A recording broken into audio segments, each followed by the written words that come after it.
ન જોતું હોય ને એને બોલવાનું કે આ વસ્તુ ખરેખર બહુ ખરાબ છે, હાનિકારક છે,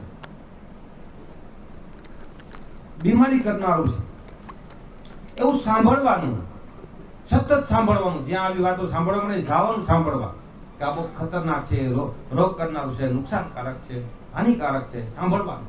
અને વાંચવાનું, પુસ્તકો એવા વાંચવાના કે જે આપણે નુકસાનકારક વસ્તુ હોય એના વિરુદ્ધની વાતો આપણે જે સાંભળવાની વાંચવાની.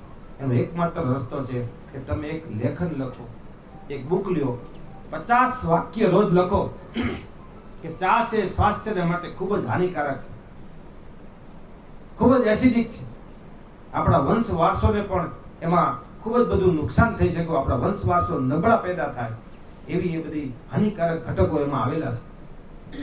એક વાક્ય લખીને પછી 50 વખત વાક્ય લખો, એક નોટ લો, સવારમાં ઉઠીને પહેલા 50 વાક્ય લખી નાખો. 50 વાક્ય લખો તમે. ચા હાનિકારક છે, વંશ વારસોને આપણે નુકસાન કરતા નબળા પાડનારા ઘટક તત્વો એમાં આવેલા છે, ચા ન પીવો જોઈએ એમ કરીને લખો. એક વાક્ય લખ્યું, એક વાર લખ્યું, 2 વાર લખ્યું, 50 વખત લખીને પ્રેમથી 15 ચા પીજો, 15 કપ ચા પીજો, લખો. કે આ સત્ય અનુભવ કહું છું કે 3 દિવસમાં એ બેનનો ફોન આવ્યો કે સાહેબ ચા જોઉં છું તો એમને ઉપકાવવા માંડ્યું. પ્રોસેસ થઈ ગયું. બધી વસ્તુ છે ને માવા તમાકુ ચોટાને પ્રોસેસ કરે ને તો વહી જાય. અદ્ભુત શરીર છે. તમે જેવું બોલો એવું અંદર થવા લાગે, જેવું બોલો ને એવું થવા લાગે.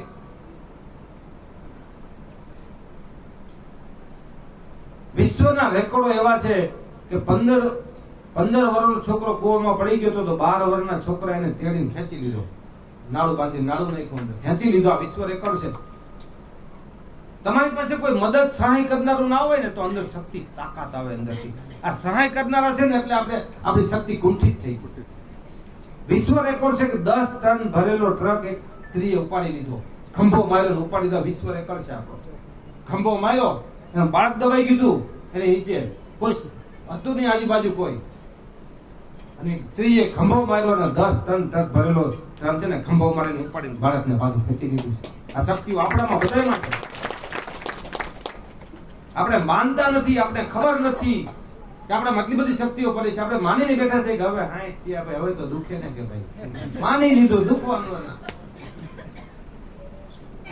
હકીકતમાં નેચરોપેથીમાં 60 વર્ષે માણસ જુવાન થાય. કેટલા વર્ષે? એ તો બધા જુવાન છો તમે બધા. અહીં આજુબાજુ માન બધા પહોંચ્યા છો. એ તો 60 જ છે એમ બોલાય. 60 થઈ ગયા એમ ના બોલે. બોલો માં બહુ ફરક પડે. વગર જેમ ને કે 71 થયા અમારે ખાલી. તો એ આપણે બોડી પર ઇફેક્ટ પડે, જબરદસ્ત ઇફેક્ટ પડે.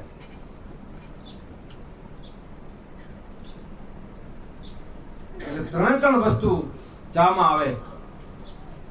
ઘણા તો સ્પેશિયલ ચા પોતા માટે પેલા હામ તો દૂધ, હામથી ભૂકી, હામથી ખાંડ નાખીને 1-2 કપ પેલા બેનો ઉઠી પી લે પોતા માટે. હવે અમારા જુનાગઢમાં એક બેન હતા, મને કહેતા હતા આ બધું સત્ય ઘટકાવાળું સાહેબ કે હું તો સાચું કહું તમને, વહેલી ઉઠીને બધા હોતા હોય, માને કોટો ચડે ને એટલે કે મને કામ કરીને મજા ન હોય તો મારો અલગથી કાઢીને બનાવીને તરા કરીને પીને પછી કે બધું કામે લાગુ ને તો ઉઠે પાછું બનાવું. કડક મીઠી બનાવે એક રસ. અને પછી બધા ઉઠે, આમ તો મુકાઈ ગયો તો વધે તો એના ઘરવાળાને ધરા પાઈ દે કે નાખી ક્યાં દેવું, મહેનત કરીને બનાવી. અને ઘરવાળાને સારું લાગે, મારા ઘરવાળા જો મને પ્રેમ કેટલો કરે, 2 ટકે ચા પાય, મરી જાવ તો ચા. આપણું શાસ્ત્ર ના, આપણું વિજ્ઞાન ના પડે, ભારતીય પરંપરા ના પડે. આવી કોઈ એસિડિક વસ્તુ આપણી છે જ નહીં. આપણે ત્યાં આંબલ વણું હતું. શું હતું? ખટાશ ખાતા હતા આપણે, ભરપૂર ખટાશ ખાતા હતા. આજે આપણે ખટાશ થી દૂર થઈ ગયા. મેડિકલ સાયન્સે આપણે ખટાશ થી દૂર કરી દીધા. મેડિકલ માફિયાઓએ આપણને આવી ખટાશ થી દૂર કરી દીધા. પોતાનો વેપાર વધે, પોતાનો ધંધો વધે, રોજગાર વધે, એટલા માટે આપણે ખટાશ થી દૂર કરી દીધા. જે ઘરમાં ખટાશ ખવાતી હોય એ ઘરમાં રોગ ના આવે. કેટલા લોકો એવા છે ખટાશ નથી ખાતા, દુખાના બીકે ને દુખના બીકે ને આ પગના દુખ. કેટલા લોકો ખટાશ નથી ખાતા? ટોટલી બધા જ ખટાશ નથી ખાતા.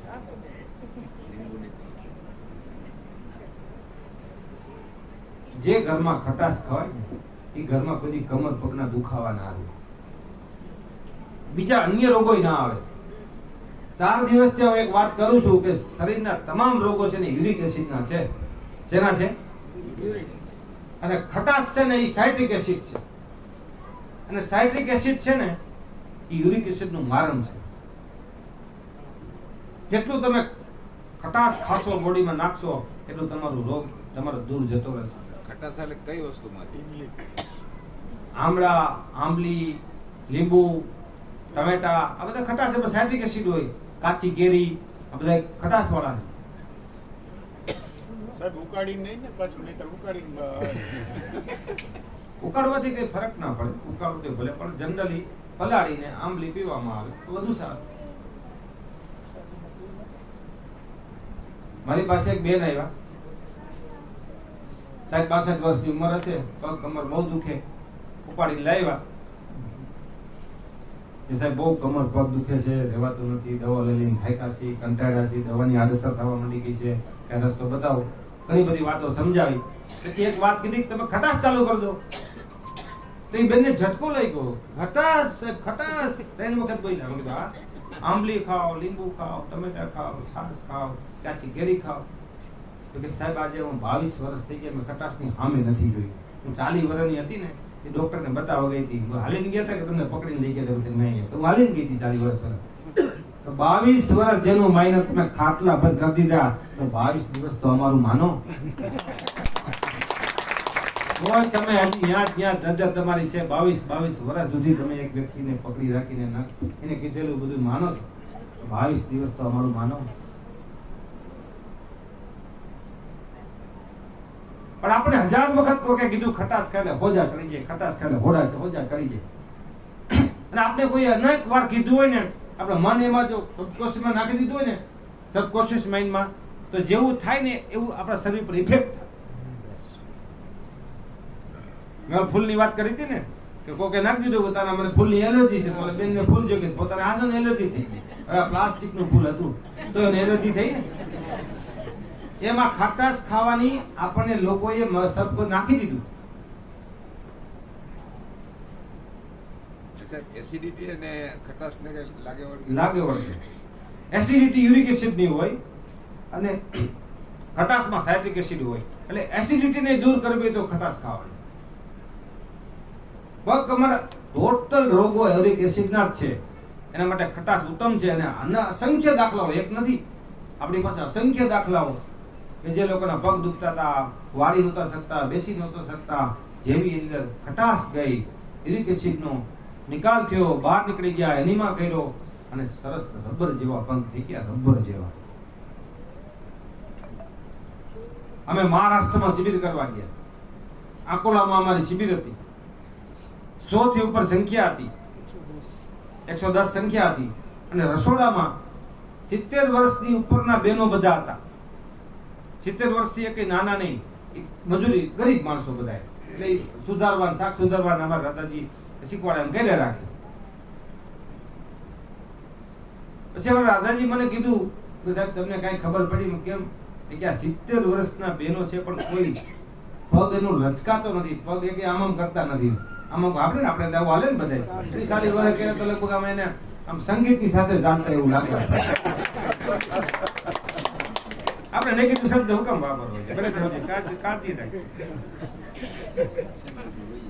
70 વર્ષના લેડીઝ લોકો, બહેનો, કોઈ આખા મહારાષ્ટ્રમાં પછી અમે જોયું.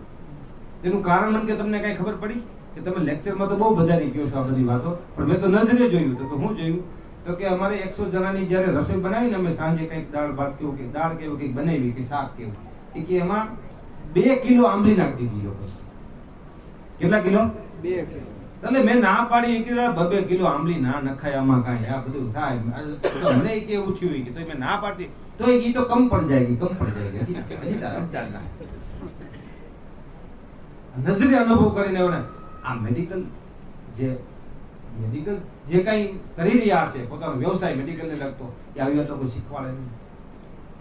અને કેટલાક તો અનાયાસે બિચારા આમાં આવી જાય ચપડાઈમાં. એને જે કંપની કે દવાની કંપની, ડોક્ટર પાસે જાય, સાહેબ આ ભલામણ કરજો, આ દવા છે, આ બીપીની છે, ડાયાબિટીસ છે, દુખાવાની છે, માથાની છે, માઇગ્રેનની છે, બસ આની સાથે ખટાશ ખાવાની ના પાડજો. તો એ ડોક્ટરને બિચારો એમાં ભોગ બની જાય, એની ખબર ના હોય. એ તમે જાઓ બતાવો એટલે તરત એમ કે યાર ખાતું બંધ કરી દેજો આજકાલથી, તમે તીખું તળેલું ખાતું બંધ કરી દેજો, આ દવા લેજો એટલે તમે સારું થઈ જશે. આપણે ખટાશથી દૂર કરી દેવામાં આવ્યો. ખટાશમાં ભરપૂર કેલ્શિયમ છે, સાઇટ્રિક એસિડ છે, શરીરની સફાઈ ભરપૂર કરે છે. વાસણ ગંદા હોય તો 2 ટીપા લીંબુ નાખો તો કેવા ચમચમાટી થઈ જાય. વિશ્વની કોઈ મેડિકલ થિયરીની અંદર આંતરિક સફાઈના કોઈ સાધનો જ નથી. જરાક ચેક કરે તમારે 3 નાડી બ્લોકેજ આવી છે, તરત દવાખાનામાં નાખીને બેહાડીને કાપીને આમ જોડી દે આડાવડા. જ્યાં બ્લોકેજ આવ્યો હોય ને એને કાપીને કાઢી નાખે, નળી આડાવડી જોડી દી. આપણી ભારતીય પરંપરામાં આંતરિક સફાઈના કેટલા ઉપાય હતા, આંબલગુણ પાતા હતા. ખટાશ ખાવ એટલે અંદરની નસ નાળીઓ, માથાના વાળ જેવી સૂક્ષ્મ નસ નાળીઓની અંદર ખટાશ જાય એટલે એકદમ સફાઈ કરી નાખે અંદર. એટલી સરસ મજાનું મેટાબોલિઝમ ચાલવા લાગે. અને બીજું એની અંદર ભરપૂર કેલ્શિયમ હોય, અને કેલ્શિયમ એટલે પગ ને કમર ને બધા રબર જેવા થઈ જાય, દુખે નહીં એના પછી. 2 4 5 દી દુખશે હુકમે કે અંદર ભરપૂર આપણા બોડીમાં યુરિક એસિડ પડ્યું હોય ને, જેવું સાઇટ્રિક એસિડ જાય ને અંદર એટલે એને ધક્કો મારીને દૂર કાઢે એટલે થોડોક ખોજો આવે. અને જરાક ખોજો આવે ને, એક દી લીંબુ ખવાઈ ગયું, જરીક ખોજો આવે તો આખું ઘર માથે ચડી જાય. કેતા હતા તને આવા કોને રવાડે ચડાવ્યા, ખોજા ચડ્યા ને કે. જે લોકો એનિમા લેતા હોય, માટી લેપ કરતા હોય, મસાજ કરતા હોય, એને હોજાઈ ના આવે. પરસેવો કરતા હોય, એની અંદર જે યુરિક એસિડ હોય પરસેવાથી નીકળી જાય. અને જે લોકો પરસેવો કરતા હોય એને કોઈ પગ હાંધા દુખે જ નહીં. બેઠા બેઠા નકરા પંચાયત જ કરતા હોય એને જ પગ દુખે. વહુને કહેતા આમ કહીને તેમ કહીને આવીને તેવીને કર્યા કરતા એને જ પગ દુખે. એના કરતા વહુની પેલા કામે કરતા હોય તો નીરુમાં કહેતા કે હવે તો વહુની વહુ એટલે હાવ ઈ ભાષામાં જીવજો નકર મરી જાઓ. વહુની વહુ થવાની તૈયારી રાખજો તો કોઈ દી કાઈ નહીં થાય. હવે આવું પણ હાલે એમ નથી ભાઈ. અત્યારે રસિકભાઈ તો બહુ દાખલા દે. ક્યાંય ગયા રસિકભાઈ અમારા? કે હવેની વહુ પૂછે નહીં કે પૂછે કેમ તો હવે પૂછવા જેવું શું છે કે પૂછે તમને. હવે તમારી આજની વહુ તમારી પાસે પૂછે એવું છે, હોવું તો જોઈએ ને કઈક. કે દહીં જમાવું હોય તો કેટલું માર નાખવું નહીં પેલા હતું, આવું જાણતી હતી. વહુને પૂછવું પડતું. હવે તો કઈ દહીં જમાડવા નથી. હવે તો ડાઉનલોડ નું પૂછો, તમને આવડે ડાઉનલોડ કરતા કઈ? પૂછે હોય કે તમને પૂછવાનું કઈ હોવું તો જોઈએ તમારી પાસે. એટલે આપણે વાત કરતા હતા ખટાશ થી